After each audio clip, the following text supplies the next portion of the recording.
வணக்கம் நண்பர்களே. நம்ம இந்த வீடியோவில் வந்து எந்த புத்தகத்தை பற்றி பார்க்க போகிறோம் அப்படின்னா, கால்முளைத்த கதைகள் எஸ் ராமகிருஷ்ணன் அவர்கள் வந்து எழுதியது. ஸோ நம்ம ஒரு வீடியோவாக வந்து இந்த புத்தகத்துலேருந்து நம்ம அப்லோட் பண்ணிகிட்ருக்கோம். இன்றைக்குமே வந்து ஒரு 2 வீடியோ வந்து இந்த புத்தகத்துலேருந்து அப்லோட் பண்ணலாம் அப்படின்றது தான்.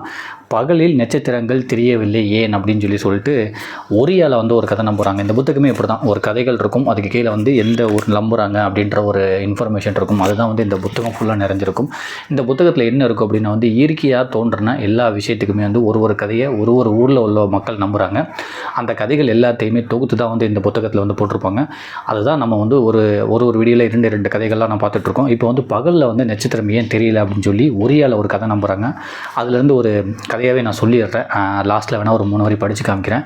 இதுக்கு நட்சத்திரம் ஏன் வந்து பகலில் தெரியறதில்லை அப்படின்றதுக்கு வந்து என்ன கதை சொல்கிறாங்க அப்படின்னா, இதுக்கு முன்னாடி சந்திரனுக்கு வந்து கரெக்டான டயத்தில் வந்து கல்யாணம் ஆகிடுச்சான். அதுக்கு வந்து பிறந்த பிள்ளைகள் தான் வந்து நட்சத்திரமாக. ஸோ சந்திரனுக்கு கல்யாணம் ஆகி சந்திரனுக்கு பிறந்த பிள்ளைகள் தான் வந்து நட்சத்திரமாக. பிள்ளைகள் வந்து ஓடி ஆடி விளையாடிக்கிட்டே இருந்துச்சான். காலையில் கூட நட்சத்திரங்கள் வந்து ஒரு டயத்தில் தெரிஞ்சுக்கிட்டு தான் இருந்துச்சான். உலகம் ஆரம்பித்த முதல்ல இப்பயும் தெரிய மாட்டேது அப்படின்னா வந்து சந்திரனுக்கு வந்து எப்போவுமே ஒரு பயந்துக்கிட்டே இருக்குமா. தன்னோட பிள்ளைகளான நட்சத்திரங்கள் வந்து காலையிலையும் இந்த மாதிரி ஓடி ஆடி விளையாடுதுங்க, சூரியனோட அந்த வெப்பத்தில் வந்து உருகிறாதா, இல்லை சூரியன் வந்து தன்னோட பிள்ளைங்களை வந்து முழுங்கிறாதான்னு சொல்லி பயந்துக்கிட்டே இருக்குமா. சந்திரன் தன்னோட பிள்ளைங்களை வந்து அமுச்சு விட்டாலுமே ஒரு டயத்தில் என்ன ஆச்சுன்னா வந்து அந்த பயம் வந்து அதிகமாக ஆரம்பிச்சிச்சான். கண்டிப்பாக ஒரு நாள் வந்து அந்த சூரியனோட வெயில் தங்காமல் நட்சத்திரங்கள் வந்து நம்மளோட பிள்ளைங்க வந்து இறந்துடும், இல்லைனா வந்து சூரியன் வந்து முழுங்கிடும். அப்படின்றதுனால வந்து இனிமேல் நீங்கள் காலையில் வெளியில் விளையாட போகக்கூடாது அப்படின்னு சொல்லி நட்சத்திரங்களை வந்து பிடிச்சி வச்சுக்கிட்டாங்களாம். அதனால தான் நட்சத்திரங்கள் வந்து காலையில் வந்து வர்றது இல்லையா, நைட்டு மட்டும்தான் வருதான். ஏன்னா நைட்டு சூரியன் இல்லாதனால நட்சத்திரங்கள் வந்து நைட்டு வருது. காலையில் சூரியன் இருக்கனால நட்சத்திரங்கள் வர்றதில்லை. ஏன்னா சந்திரன் வந்து தன்னோட பிள்ளைங்களை வந்து பிடிச்சி வச்சுக்குது வெளியில் விடாமல். அதுதான் வந்து நட்சத்திரங்கள் காலையில் வராததுக்கு காரணம் சொல்லி ஒரியா அப்படின்ற இடத்துல வந்து அந்த மக்கள் நம்புகிறாங்க. அதையுமே வந்து ஒரு 3 வரியை மட்டும் படித்து காமிச்சிட்டு அடுத்த கதையை சொல்கிறேன்.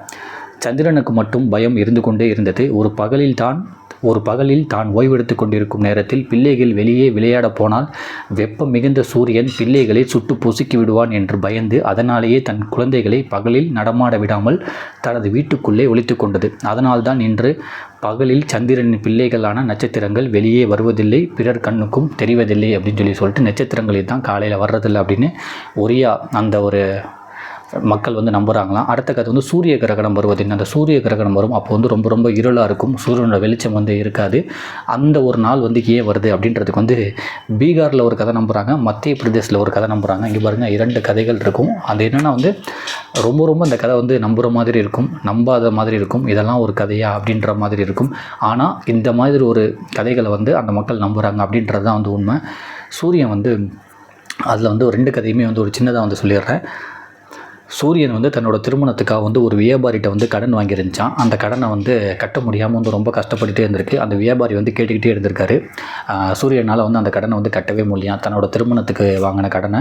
அதனால் வந்து உன் மனைவியை வந்து நான் கூட்டிகிட்டு வந்துட போகிறேன், உன் மனைவியை வந்து நான் விட மாட்டேன், பிணை கைதியை பிடிச்சிட்டு வந்துடுவேன், நீ எப்போ கடனை கொடுக்குறியோ அன்றைக்கி தான் உன்னோட மனைவியை விடுவேன்னு சொல்லி அந்த வியாபாரி வந்து சூரியன்ட்டு வந்து சொல்லியிருக்காரு. அந்த சூரியனோட மனைவி யாருன்னா வந்து சந்திரனா. இதுக்கு வந்து சூரியன் வந்து ஒத்துக்கவே இல்லையா. தன்னோட மனைவியை வந்து அவர் இந்த வியாபாரி தன்னோட மனைவியான சந்திரனை வந்து வியாபாரி வந்து இழுத்துட்டு போகிறப்போ வந்து சூரியன் வந்து தன்னோட மனைவியை காப்பாற்றுறதுக்காக வந்து போச்சான். அந்த ஒரு நாள் தான் வந்து சூரிய கிரகணமோ, அதனால தான் நமக்கு வெளிச்சம் தெரியாமல் அந்த இருளாக இருக்குது. தன்னோட மனைவியை காப்பாற்ற போன அந்த ஒரு நாள் தான் வந்து அந்த கடன் அடைக்க முடியாமல் தன்னோட மனைவியை கூட்டிகிட்டு போன வியாபாரியை பார்த்து தன்னோட மனைவியை மறுபடியும் கூட்டிகிட்டு வரதுக்காக சூரியன் வந்து ஒரு நாள் போயிருக்கு. அன்றைக்கி தான் சூரிய கிரகணம் வந்து வருது இருளாக இருக்குது, அதனால தான் சூரியன் தெரியறதில்லை அப்படின்னு சொல்லி மத்திய பிரதேசில் வந்து இந்த கதையை நம்புகிறாங்களாம். இப்படி தான் இருக்கும், இந்த மாதிரி தான் கதைகள் வந்து இருக்கும். அதுலேயுமே ஒரு 3 வரிகள் படிச்சிடுறேன். சூரியன் அதை ஒத்துக்கொள்ள மறுக்கிறான். இதனால் ஆத்திரமடைந்த வியாபாரி சூரியன் வீட்டிற்கு போய் அவனது மனைவி சந்திரனை தன் வீட்டிற்குள் இழுத்து கொண்டு போக முயல்கிறான். சூரியன் இதை தடுத்து நிறுத்தி தன் மனைவியை மீட்க முயற்சி செய்தது. இதனால் உலகமே இருள் அடைந்தது. அன்றிலிருந்து தான் கிரகணம் ஏற்பட துவங்கியது அப்படின்னு சொல்லி மத்திய பிரதேசத்தில் வந்து இந்த கதை நம்புகிறாங்களாம். அப்புறம் பீகாரில் ஒரு கதை இருக்குது, சூரிய கிரகணம் வருவதேன். அந்த சூரிய கிரகணம் வருவதேன் அப்படின்னு சொல்கிறதுக்கு, சூரியன் தனது குடும்பத்தோடு மிகுந்த ஆசாரமான வாழ்வை மேற்கொண்டு வந்தான். இதனால் தினமும் உணவை இலையில் வைத்து சாப்பிட வேண்டிய நிலை உண்டானது. ஸோ சூரியன் வந்து ரொம்ப ஆச்சாரமாக இருந்துச்சு. அதனால் வந்து சாப்பாடை வந்து இலையில தான் வந்து சாப்பிடுமா. ஆனால் அந்த இலையை வந்து கோக்கணும்ல, அந்த இலையை கட்டுறதுக்கு வந்து அந்த ஒரு இது மாதிரி மூங்கில் தேவையாம். அந்த மூங்கில் கீற்று தேவையா, அப்போ தான் வந்து அந்த இலைகள்லாம் வந்து கரெக்டாக கட்ட முடியுமா. அந்த மூங்கில் வந்து யார்கிட்ட கடன் வாங்குச்சுன்னா காட்டுக்குள்ளே இருக்க கரடிகிட்ட வந்து கடன் வாங்கிச்சான். சூரியன் வந்து ஆச்சாரமாக இருக்குது, சாப்பிட்றதுக்கு இலை வேணும், அதனால் இலைகள்லாம் எடுத்து கட்டணும். அதுக்கு வந்து ஒரு மூங்கில் கீற்று தேவை. அந்த மூங்கிலை வந்து யார்கிட்ட கடன் வாங்குது அப்படின்னா காட்டில் உள்ள விலங்கான கரடிகிட்ட வந்து இந்த மூங்கிலை வந்து கடன் வாங்கிக்கிட்டே இருக்குது. ஒரு டயத்தில் வந்து அந்த மூங்கில் கீற்று கடன் வாங்கினது இருக்குல்ல, அதை வந்து திருப்பி அடைக்கவே மாட்டேதான். கரடி வந்து ஒரு நாள் வந்து சூரியனை கேட்டுகிட்டே இருந்திருக்கு, என்கிட்ட தினையுமே வந்து அந்த மூங்கில் கீற்று வாங்கிட்டு போகிற இலைகளை கோத்து சாப்பிட்றதுக்காக, ஆனால் நீ அந்த கடனை எப்போ அடைக்க போகிறேன்னு சொல்லி கரடி கேட்டுக்கிட்டே இருந்திருக்கு.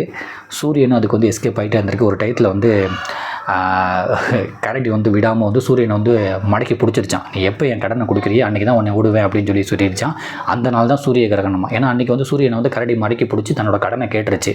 அதனால் வந்து சூரியன் வெளியில் வர முடியல. அதுதான் வந்து சூரிய கிரகணம் அப்படி தான் வந்துச்சு அப்படின்னு பீகாரில் இந்த கதை நம்புகிறாங்களாம். இந்த 3 கதைகள் தான் வந்து இந்த ஒரு வீடியோவில் நம்ம பார்க்க வந்தது. அதையுமே ஒரு 3 வரி படிச்சிடுறேன். இலையை பறித்து வந்து அதை தைப்பதற்காக காட்டில் உள்ள கரடி வீட்டிலிருந்து தினமும் கொஞ்சம் மூங்கில் கீற்றை கடனாக வாங்கி கொண்டு வருவான் சூரியன். நீண்ட நாட்களாக இந்த மூங்கில் கடனை சூரியனால் அடைக்க முடியவே இல்லை. இதனால் கரடி ஒரு நாள் கோபமாகி சூரியன் வெளியே வரும்போது மடக்கி பிடித்து வைத்துக்கொண்டு நீ கடனை கொடுத்தால் மட்டுமே உன்னை விடுவேன் என்றது. அந்த நாள் தான் சூரிய கிரகணம் அப்படின்னு சொல்லி பீகாரில் அந்த கதையை நம்புகிறாங்களாம். இதுதான் இந்த ஒரு வீடியோவில் பார்க்க வந்த 2 கதைகள். நம்ம அடுத்த வீடியோவில் வந்து நிலா எப்படி உருவாச்சு அப்படின்னு சொல்லி அஸ்ஸாமில் ஒரு கதை நம்புகிறாங்க.